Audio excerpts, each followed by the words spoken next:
You can record your voice in the form of audio in Fusion. There are two main places or ways you can do this.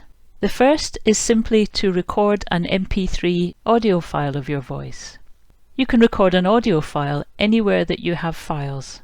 From the dashboard, you can click here to create a new audio file, or in My Files or a class, you can go in, click Add, New File, Audio. It then takes you to a recording screen where you click to start recording. So I'll now record my voice. This is a voice recording. And stop. You may have noticed that it said upload to VLE, and then you can play back your recording, or you can simply close this screen. So that file has now been saved into my class, and if I want, I can go ahead now and name this file to help me identify it. Just go into the Options menu, Rename, and give it a name, and say Continue. So here's my new audio file. At any point I can click to listen to it, as can any of my students, and you just click at the top to close that file. As a file, this can obviously be attached to my homework or a task list, or it can be included in a quiz by adding it to individual questions, for example for a spelling test. The other place in Fusion that I can record my voice is as a memo attached to individual files. So I go into a file, and at the top there's a place to record.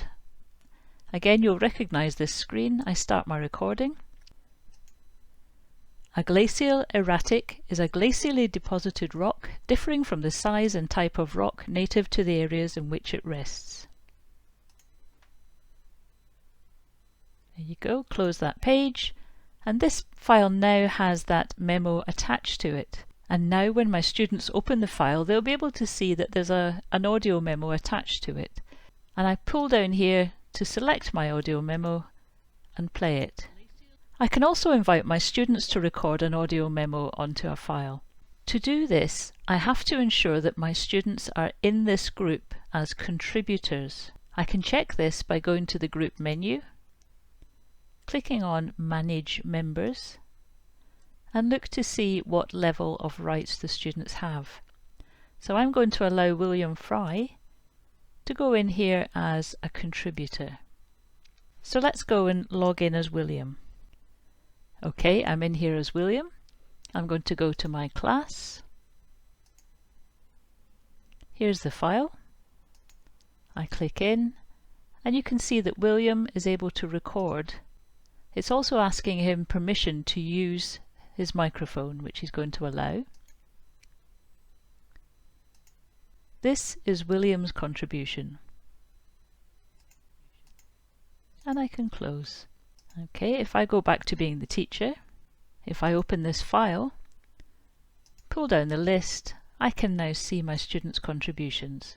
So you can see that this could be very useful as a means of assessing students or allowing them to contribute or discuss an element or a file that you're using in class. To manage all your recordings, all your audio memos, you go to the quick links, go to audio memo, and you'll see a list of all the various recordings that have been made. So this is the one that I've just recorded. And at any time I can simply go in here, click, and delete the selected memo. I can also use this to play back my memo. I play it back here, and I can also choose to download it from this menu. In here I've also got a button that allows me to record an audio file.